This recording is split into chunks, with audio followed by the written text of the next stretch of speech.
नमस्कार। आज हम एक ऐसे इंसान की कहानी में उतरेंगे जिनकी जिंदगी सिर्फ एक कहानी नहीं बल्कि एक पूरी क्रांति है। एक ऐसा नाम जिसने भारत के इतिहास का रुख ही मोड़ दिया, डॉक्टर भीमराव रामजी अंबेडकर। तो उनके इस असाधारण सफर को हम 6 पड़ावों में समझेंगे। हम देखेंगे कि कैसे वो एक अटूट विद्वान बने, फिर कैसे उन्होंने बदलाव के हथियार घड़े, मानवीय गरिमा के लिए एक ऐतिहासिक लड़ाई लड़ी, राजनीतिक प्रतिनिधित्व के लिए समझौता किया और आखिर में कैसे वो आधुनिक भारत के निर्माता बने और एक ऐसी विरासत छोड़ गए जो आज भी जिंदा है। सोचिए, मन की साधना ही मानव अस्तित्व का अंतिम लक्ष्य होना चाहिए।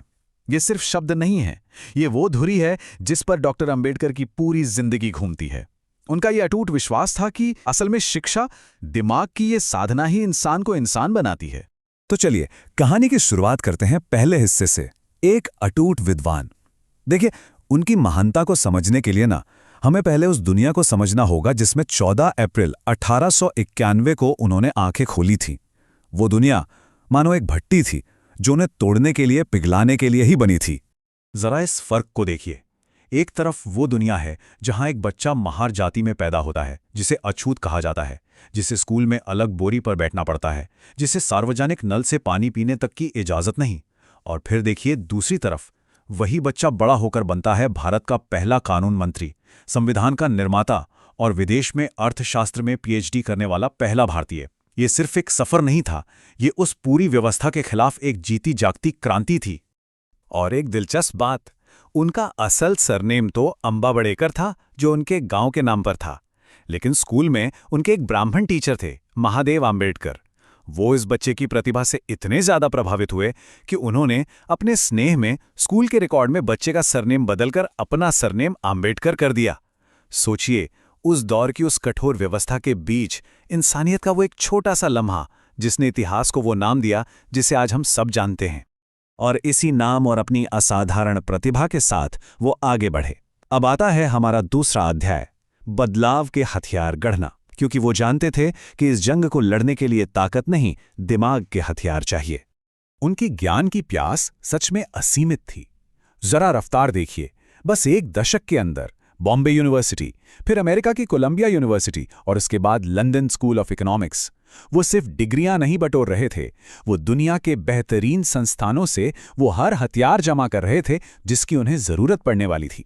और ये देखें, कोलंबिया में उन्होंने क्या क्या पढ़ा। 29 कोर्स सिर्फ इकोनॉमिक्स में, साथ में इतिहास, समाजशास्त्र, दर्शन। ये किसी स्टूडेंट की मार्कशीट नहीं है, ये एक सर्जन की तैयारी है जो समाज की बीमारी को किसी एक नजरिए से नहीं बल्कि उसकी जड़ से, हर एंगल से समझना चाहता था। वो समाज की नब्ज पकड़ रहे थे। तो अपना ये पूरा बौद्धिक शस्त्रागार लेकर जब वो भारत लौटे तो उन्होंने इंतजार नहीं किया, फौरन अपने ज्ञान को एक्शन में बदला। 1924 में बनाई बहिष्कृत हितकारिणी सभा, और इसका जो मूल मंत्र था वही उनके पूरे आंदोलन का सार है। शिक्षित बनो, आंदोलन करो, संगठित रहो। अब आता है तीसरा और सबसे अहम पड़ाव, मानवीय गरिमा के लिए लड़ाई। देखिए, हथियार जमा हो चुके थे, संगठन बन चुका था, पर अब वक्त था इन हथियारों को चलाने का। अब लड़ाई सिर्फ किताबों और सिद्धांतों की नहीं थी, अब जंग जमीन पर लड़ी जानी थी। पर यहां एक बहुत बड़ा सवाल खड़ा होता है, उस अधिकार के लिए लड़ने का क्या मतलब जो कानून की किताबों में तो आपको मिला हुआ है? क्या होता है जब कानून कुछ कहे और समाज कुछ और करे? बस इसी एक सवाल ने अंबेडकर के सबसे बड़े और सबसे ऐतिहासिक आंदोलनों में से एक की नींव रखी। और इसका एक सटीक उदाहरण देखिए। 1923 में बॉम्बे सरकार ने बाकायदा कानून पास किया कि भाई, सार्वजनिक तालाब और कुओं का इस्तेमाल हर कोई कर सकता है। लेकिन महाड़ नाम के एक छोटे से शहर में इस कानून की किसी को कोई परवाह नहीं थी।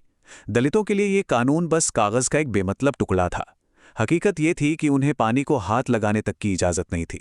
और इसी मौके पर आंबेडकर ने वो बात कही जिसने इस आंदोलन का मकसद हमेशा के लिए साफ कर दिया। उन्होंने कहा, हम चावदार तालाब पर सिर्फ उसका पानी पीने नहीं जा रहे हैं, हम तालाब पर यह स्थापित करने जा रहे हैं कि हम भी दूसरों की तरह इंसान हैं। बात पानी की प्यास की थी ही नहीं, बात थी इंसानी गरिमा की, सम्मान की। तो फिर हुआ ये, मार्च 1927 में डॉक्टर अंबेडकर हजारों लोगों की भीड़ के साथ उस तालाब तक पहुंचे और पानी पिया। लेकिन इसके जवाब में क्या हुआ? ऊंची जातियों के लोगों ने उस तालाब का शुद्धिकरण किया, ये कहकर कि वो अपवित्र हो गया है। पर अंबेडकर पीछे हटने वालों में से नहीं थे। वो उसी साल दिसंबर में फिर लौटे और इस बार उन्होंने लड़ाई को एक नए स्तर पर पहुंचा दिया। उन्होंने सिर्फ पानी के हक की बात नहीं की, उन्होंने उस सोच की जड़ पर हमला किया जो इस भेदभाव को जन्म देती थी।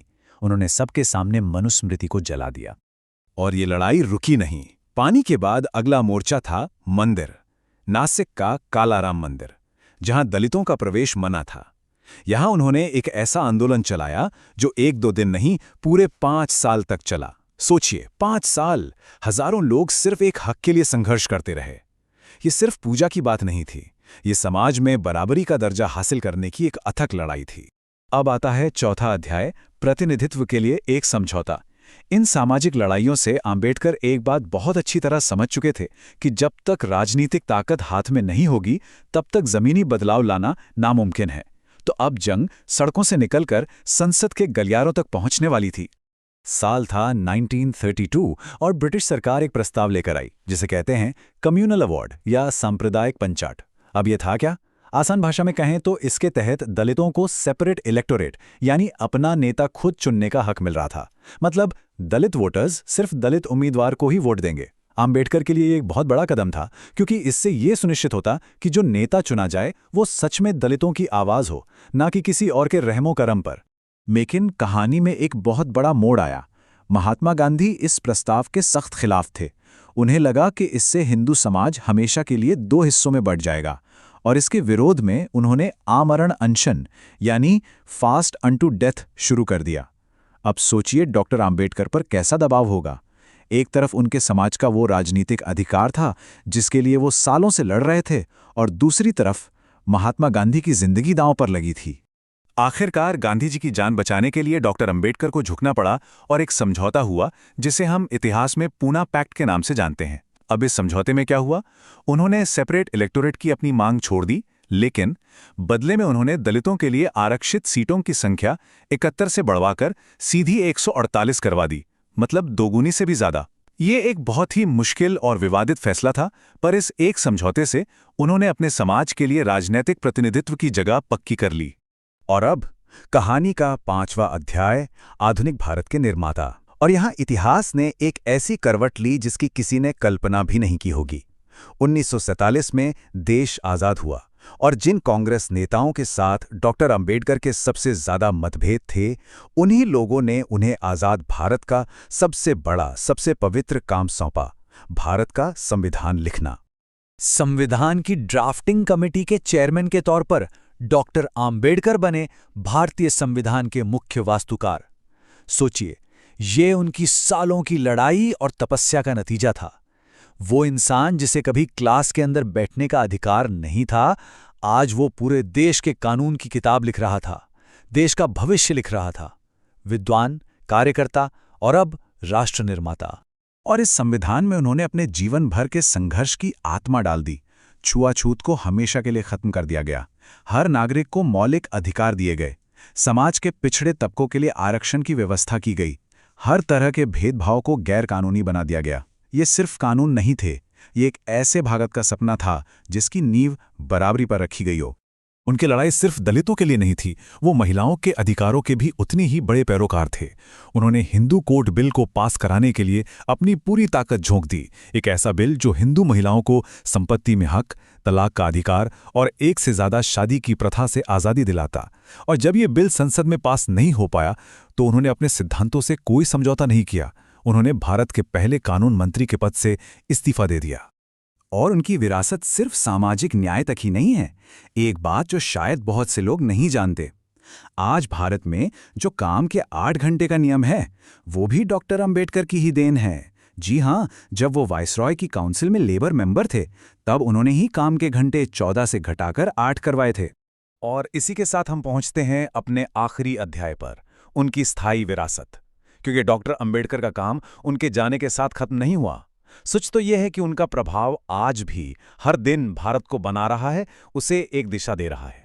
अपनी जिंदगी के आखिरी दौर में जब उन्हें लगा कि हिंदू धर्म के अंदर जाति व्यवस्था खत्म नहीं हो रही है, तो उन्होंने एक आखिरी और सबसे बड़ा क्रांतिकारी कदम उठाया।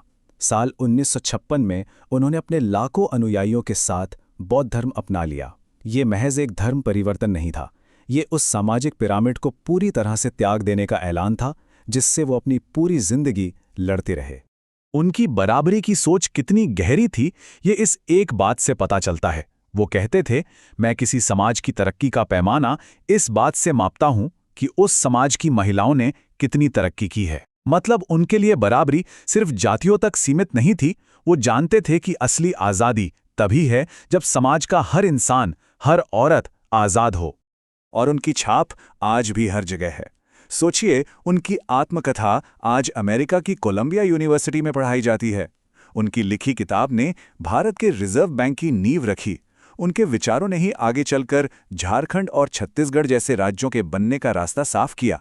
देश के बड़े बड़े डैम और नदी घाटी प्रोजेक्ट्स की शुरुआत भी उन्होंने ही की। मतलब उनकी विरासत सिर्फ सामाजिक नहीं, बल्कि भारत की आर्थिक और प्रशासनिक नींव में भी उतनी ही मजबूती से खड़ी है।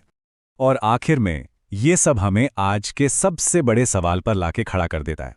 डॉक्टर अंबेडकर ने हमें एक बराबर समाज का संविधान तो दे दिया, एक नक्शा थमा दिया, पर उस नक्शे पर बना देश, वो सपना, हकीकत में कितना साकार हो पाया है? यही वो सवाल है जो डॉक्टर अंबेडकर को सिर्फ इतिहास का एक पन्ना नहीं, बल्कि हमारे आज की और हमारे भविष्य की सबसे जरूरी बहस बनाता है।